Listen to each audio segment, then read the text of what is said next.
I'm Jeff Peterson. And I'm Jennifer Lynch, and we'll get a check on the forecast with meteorologist Craig Miller because we're all looking forward to Labor Day weekend. It's only really a few days away. It seems to have snuck up on us this year. I know. Well, then let me tell you something that didn't sneak up on us was the cooler temperatures today. It was around 70 yesterday and like in the mid-50s and in some areas in the 40s this morning. That's right. Yeah, the cooler air filtered in on those winds from yesterday afternoon. So nice dry air out of Canada. So it is much cooler outside. You'll definitely notice that as you step out the door. Beautiful morning, though. Clear skies are in place. Of course, the sun is coming up, and it will be a sunny day today. Notice the lack of clouds all the way back to the west here. This is our weather that's pulling in out of the northwest, and it's coming direct from Canada, so that's why it's nice and dry. All that humidity has been scoured out. 44 in Freiburg, 45 in Sanford. Look at Berlin, New Hampshire, 39 degrees at this hour, so a little bit cool. 56 here in Portland, 52 in Wiscasset, so a little warmer along the coast here. But certainly feels good to be able to just open up the windows, let the fresh air in.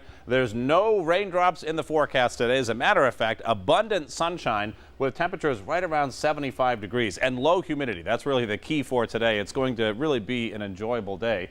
Lunchtime outside if you can. Temperatures will be in the lower 70s at that point, and then we're back into the lower 70s at 6 o'clock with a few clouds. Now, of course, we've been talking about Hurricane Isaac, and Isaac is just pounding the Louisiana coast. Look at some of these rain bands here. Winds have been gusting over 70 miles per hour in New Orleans, and you can see the center of Isaac has now made its second landfall on the coast of Louisiana. Now, Jeff, I know you live down in the New Orleans region for some time, and you know, I can't imagine what the folks are thinking there. I mean, New Orleans is below sea level, as we all know from Katrina, and they're surrounded by all of these levees and dams to keep the water out. It must be a little scary when you get something like this, I would think. It really was, because a lot of people didn't know whether they should evacuate or whether they should stay and take care of their property and everything. I remember living in an apartment, and we, Hurricane George, back in the late 90s when we were living down there, we ended up like stacking everything onto counters, kitchen counters, and putting tarps down and putting everything as high as we could because it's a low-lying area. You know, New Orleans is like a big bowl, and they have this levee system that surrounds some 130 miles of levee systems around this big bowl. And man, when that wind comes in and pushes all that water, especially out of Lake Pontchartrain, which is just north of New Orleans, it could put the whole city underwater, as you saw from Katrina. Did it work, putting everything on? Well, it ended up Hurricane George back then. It barely missed our area. I lived the outskirts of New Orleans, and we really didn't get that much rain at all or any flooding at all. So really, a lot of it depends, just like real estate, location, location, location. And some areas of the city would be underwater by a good foot, and other areas would just be a few inches. Right. Yeah. So good to see that it looks like this time around, and you guys will talk more about it, that it looks like the levees have held this time around, which is good. Yeah, that new levee system, and also the $14 billion pumping station they put together with the U.S. Army Corps of Engineers. Now, Hurricane Isaac made landfall in southern Louisiana last night as a Category 1 storm. We're taking a live look coming up in New Orleans right now. As you can see, one of the reporters down there getting ready to do a live shot for one of the New Orleans affiliates, and the wind continues to pound the area. Again, Craig was talking wind speeds up to 70, 80 miles per hour. And I know one thing they're going to be talking about is because of the high winds, 200,000 homes and businesses without power down there. And Brigad Shabat has more on the, of course, hurricane down there in New Orleans. Hurricane Isaac brought heavy rain and pounding winds to coastal Louisiana overnight, but so far only minor damage. Our biggest concern is the amount of rain we may be getting.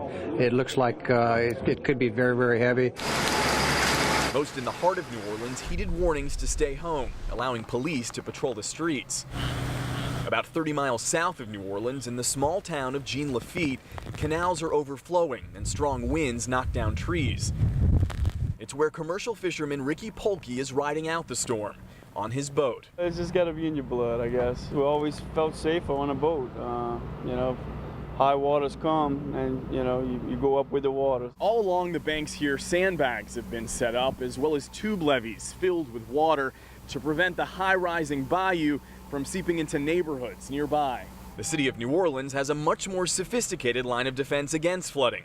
A $14.5 billion levee system built by the U.S. Army Corps of Engineers. I feel pretty good about it. I can't say that I haven't seen a lack of work here in the last couple of years. I'm not worried about it now. Isaac, which spans nearly 200 miles from its center, isn't just hitting Louisiana. The storm is stirring up the surf in Mississippi and soaking Orange Beach, Alabama. If it would have come in straight at us, and got up to a 2, we would have left for sure. The slow-moving hurricane could leave behind as much as 1.5 feet of rain and a dangerous storm surge. Begad Shaban, CBS News, New Orleans. You know, the one thing about this hurricane that's moving in, and you know, Craig Miller showed a national map just a few minutes ago, is that there's this big ridge of high pressure to the north of the hurricane. It's really slowed down that hurricane, and so with that, they're expecting rain totals could be up to 20 inches in some areas. Yes, all the local television stations, we've been checking their websites all morning to say that it is crawling across Louisiana. So they are in for quite a lot of rain. A slow motion. And they're going to need lots of help down there too. They will, and luckily that is on the way. The American Red Cross is sending volunteers and supplies to the Gulf from across the country. Yeah, about 24 volunteers from Maine are already in places like Florida and Mississippi, and today more aid is on the way. News 13's Beth Jones is live at the Red Cross in Portland this morning to tell us about Maine's response to Hurricane Isaac. Good morning, Beth. And Jennifer, good morning to you as well. You know, earlier in the week when Maine's Red Cross sent down 24 volunteers and 2 emergency response vehicles, they were already calling this their biggest response of the year. And today that response is going to get even bigger. The Red Cross tells us they are sending yet another emergency response vehicle down to Mississippi, and another mental health professional will be going to Texas today. Now, cots, blankets, and a variety of supplies were already on their way to help the relief effort for Hurricane Isaac, as well as food trucks and 24 Mainers who will be volunteering. They are calling this their biggest response of the year. Evacuations are already underway for those in Isaac's path. Maine's volunteers will be helping in a variety of ways. Many of the volunteers will be working in shelters. That's obviously the greatest need right now because of the evacuations. We also have disaster mental health professionals. These are licensed mental health professionals to help families deal with having to evacuate, deal with potential losses of property. Well, the emergency response vehicle that will be making its way to Mississippi today is actually being sent from the Red Cross's Caribou office. So obviously just resources being pulled in from all parts of the state to help in this effort. Again, that mental health expert heading down to Texas. Now that new emergency response vehicle will leave from Portland, come from Caribou, stop in Bangor, and then leave from Portland a little bit later this morning. So hopefully we'll get a chance to see that in action. Meanwhile, the Red Cross does remind us that they operate on the basis of donations, and obviously the need is especially high right now with the size and scope of this relief effort for Hurricane Isaac. So they are certainly looking for any donations people are willing to contribute. Live in Portland, Beth Jones, News 13. Back to you. All right, nice to see Mainers helping out. Well, changing stories now, some controversy involving Maine delegates at the Republican National Convention in Tampa yesterday. Jen has more on that in our Vote 2012 coverage. Well, Jeff, Maine's Ron Paul supporters have been at the center of controversy over delegates, and now they're causing controversy at the Republican National Convention in Tampa.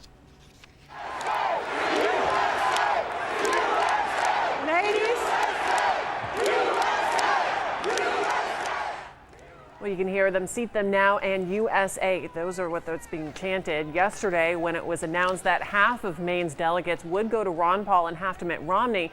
Ron Paul supporters throughout the convention erupted in protest, chanting, "Seat them now," while Romney supporters fired back with USA.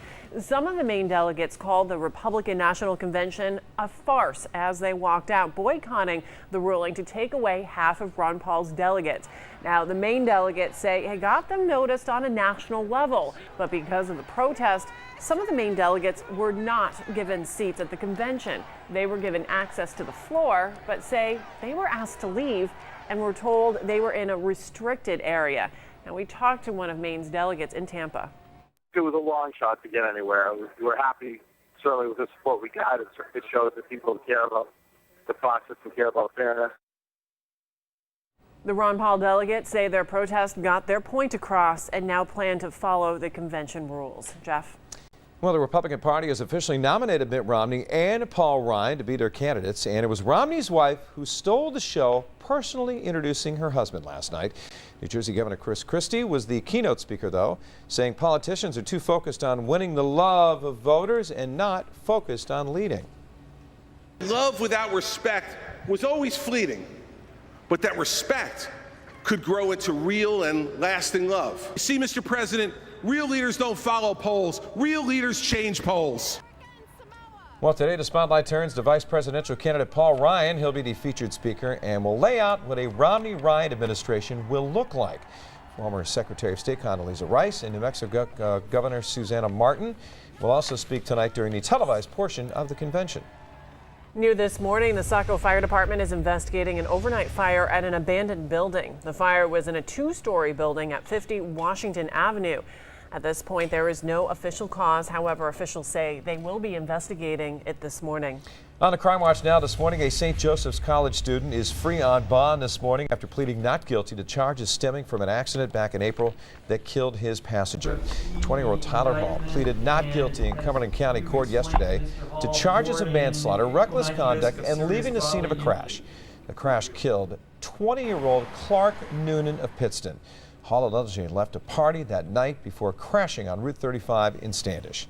Well, the young man is dead this morning after falling 60 feet from a tree while celebrating his 21st birthday. It happened in the town of Industry, about 30 miles west of Waterville. Jacob Chick was celebrating his birthday when he climbed the tree and accidentally fell. Police are not saying whether alcohol played a role or why. Your Weather Authority forecast with Greg Miller. Well, good morning and welcome back. We're waking up to plenty of sunshine across the region, and it is going to be a beautiful afternoon today. Low humidity, tons of sunshine. Look at the Augusta Skycam this morning. Temperatures are in the lower 50s with a sunny sky, nice blue sky up above. Dry air has filtered in, so as a result, you'll really notice a big difference when you step out the door this morning.